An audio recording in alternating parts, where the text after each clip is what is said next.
كتب عليكم القتال فرض کړی شوی دی په تاسو باندې جنګ کول وهو كره لكم او دا ګران دی په طبیعت ستاسو بدې ګڼي طبیعت ستاسو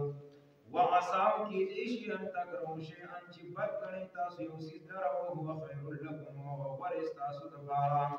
وعصا او کېدای شي ان تحبوا شیئا وهو شر لکم چې خوښ ګڼئ تاسو یو څیز لره او هغه بد وي ستاسو دپاره والله يعلم وانتم لا تعلمون الله ښه پوهېږي او تاسو نه پوهېږئ يسألونك تپوس کوي دوستان عن الشهر الحرام په باره د میاشتو عزتمن کې قتال فيه جنګ کول په هغې کې قل ته ورته ووایه قتال فيه کبیر جنګ کول په هغې کې لویه ګناه ده وصد عن سبیل الله او دې مشرکانو په منع کول خلک د لارې د الله نه دویم وکفر به او کفر یې کو په الله او په رسول دریم والمسجد الحرام منع کول خلک د مسجد حرام نه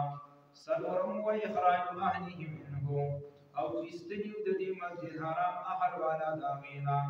الله و اکبر عند الله دا ډېر لوی ګناهونه دي په نزد الله پنځم والفتنه اکبر من القتل او شرک لوی ګناه ده د قتل د کافرنا شپږم ولا یزالون همیشه دي دا کافران یقاتلونکم جنگ کوي دوی ستاسو سره حتی تر دې پورې یردوکم چې واړئ تاسو عن دینکم د دین ستاسو نه ان استطاعوا کله چې وس برشي په تاسو ومن يرتد منكم او څوک چې واوړي د ستاسو نه دیني د دین خپلنا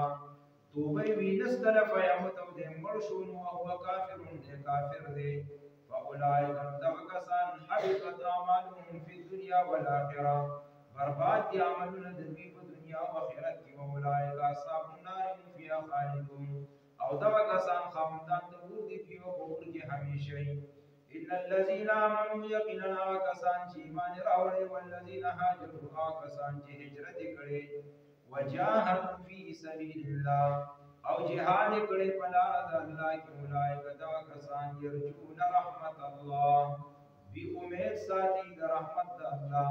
والله غفور رحیم الله تعالی بخښنه کوونکی مهربان دی